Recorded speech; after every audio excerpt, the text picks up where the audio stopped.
Good evening. We're going to be talking about something I talked about in a previous video, and I had mentioned that I was going to be talking about depending on the response I get.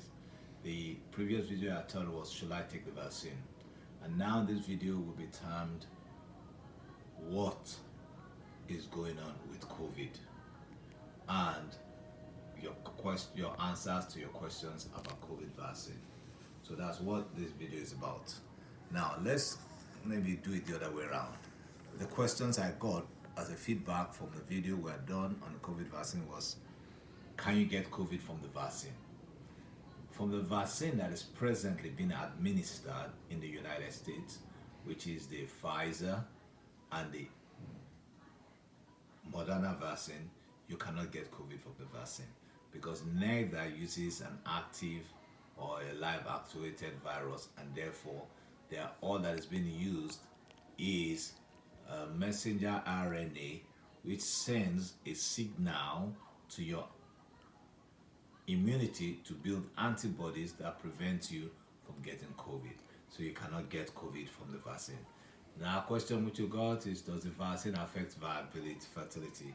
I could not understand where these questions came from, but I think that one of the reasons I think the rumor in the internet came about with this about vaccine affecting fertility may have been the genetics associated with the manufacture of the vaccine, the mRNA, the DNA, and I guess that may have led to this. But the answer is no, it does not affect fertility.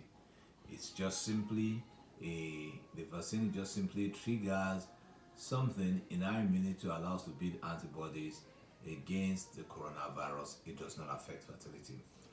Question I got is, I'm an immunocompromised patient, can I take the vaccine?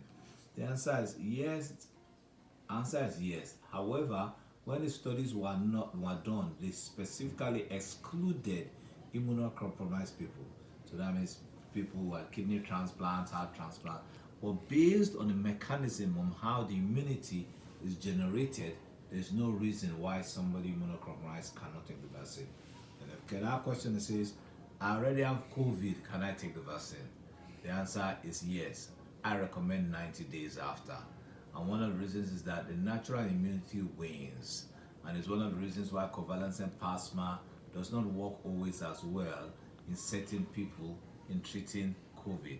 Why? Because some people make a large antibodies, and the covalescent plasma with large antibodies is more likely to do better in somebody than somebody with covalescent with low antibodies. So that means the antibodies that your natural immunity may make may not be sufficient enough to prevent you from catching COVID again. The last question I'm going to go and says, I'm pregnant, can I take the vaccine?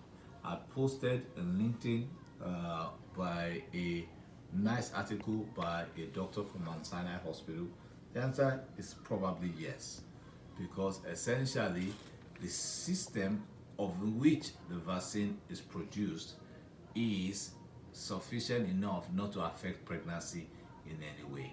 However, specifically when those studies were conducted, immunocompromised and pregnant people were excluded. So I hope this answered the questions about the vaccines, and I'm going to talk about COVID treatment in the next video. Thank you.